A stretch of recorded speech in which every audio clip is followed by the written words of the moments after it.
अस्सलाम वालेकुम गाइस। आज जो टॉपिक हम स्टार्ट करेंगे वो है पॉइंटर्स इन सी प्लस प्लस। सबसे पहले तो आपको पता होना चाहिए कि पॉइंटर्स क्या है, राइट। पॉइंटर्स हमारे पास, यहाँ पे मैं लिखती हूँ, pointers are variables. Pointers itself variables हैं, लेकिन ये कैसे दूसरे वेरिएबल्स से डिफरेंट है, ठीक है। डिफरेंस क्या है पॉइंटर्स और नॉर्मल वेरिएबल में, डिफरेंस क्या है, राइट।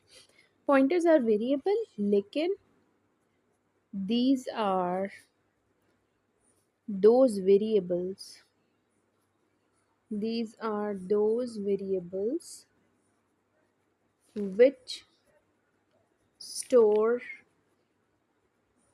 addresses। हमारे पास जो एक नॉर्मल वेरिएबल है वो वेरिएबल जो है वैल्यू को स्टोर करता है, लेकिन जो हमारे पास पॉइंटर्स हैं, पॉइंटर्स क्यों यूज़ होते हैं, क्योंकि पॉइंटर्स एड्रेस की वैल्यू को स्टोर करते हैं, राइट। ये उसकी मेन डेफिनेशन है और यही मेन डिफरेंस है। अब हम I want to show you कि आप कैसे पॉइंटर्स को लिखते कैसे हैं।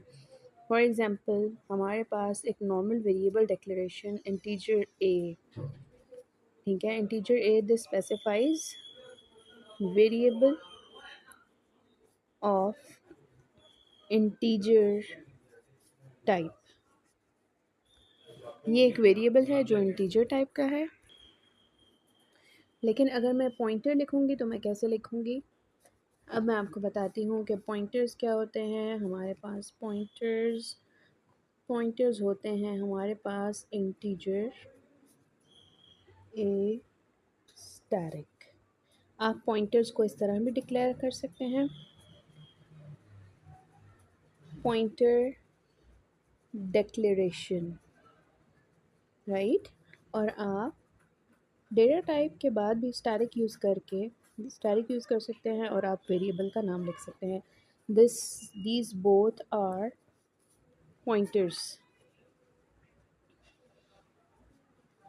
तो जब भी आप पॉइंटर्स डिक्लेयर कर देते हैं अपने कोड में, कंपाइलर विल नो कि ये एक नॉर्मल वेरिएबल नहीं है जो वैल्यू को स्टोर करेगा, बल्कि ये एक पॉइंटर है जो किसी एड्रेस को स्टोर करेगा, राइट। अब फॉर एग्ज़ाम्पल हमारे पास ये वेरिएबल की मैं बात कर रही हूँ, हमारे पास इंटीजर वेरिएबल है ए।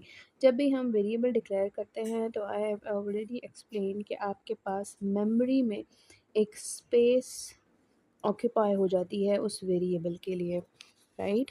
अब this is the name of that variable, ये उस वेरिएबल का नाम है, लेकिन इस वेरिएबल की लोकेशन क्या है, what is the location of that variable. ये वेरिएबल मेमोरी में किस जगह पे स्टोर है, ठीक। तो अगर आपको इस मेमोरी लोकेशन को आइडेंटिफाई करना है या इस वेरिएबल की एड्रेस को आपने एक्सेस करना है, उसके लिए आप क्या यूज़ करेंगे, पॉइंटर।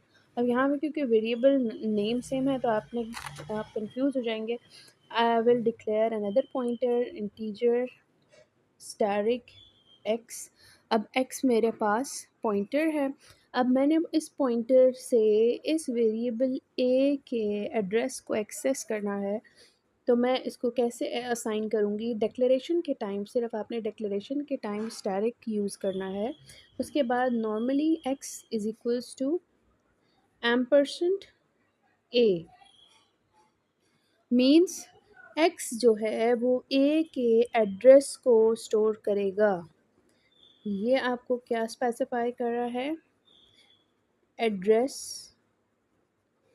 ऑफ वेरिएबल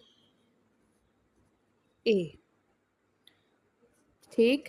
तो ये जो एड्रेस है और एड्रेसेस जो हैं पॉइंट वेरिएबल्स के एड्रेसेस जो हैं वो हेक्साडेसिमल में रिप्रेजेंट होते हैं।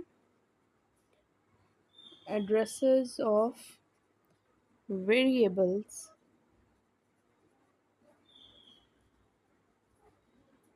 are expressed in hexadecimal hexa decimal, right. तो आपके पास मतलब इस लोकेशन या इस एड्रेस की जो वैल्यू बनेगी वो कुछ ऐसा कॉम्बिनेशन होगा, letters plus numbers and so on, जो 16 डिजिट्स तक होगा, राइट, हेक्साडेसिमल। तो आपके पास जो एक्स के अंदर वैल्यू स्टोर होगी वो क्या होगा, एड्रेस होगा इस लोकेशन का। अब एक सिंपल नॉर्मल हम कोड लिखते हैं, एक एग्जांपल कोड करते हैं जिसमें हम एक पॉइंटर डिक्लेयर करेंगे और उसके थ्रू हम उस वेरिएबल के एड्रेस को एक्सेस करेंगे। आपने बिल्कुल वैसे ही स्टार्ट करना है, हेडर फाइल से iostream डॉट एज, राइट। अब मैं इसमें कोई फंक्शंस यूज़ नहीं कर रही, I am using direct main, I am using N integer a variable, and I am using an integer steric x, right. Let cn a cout a value is cout value of pointer is x।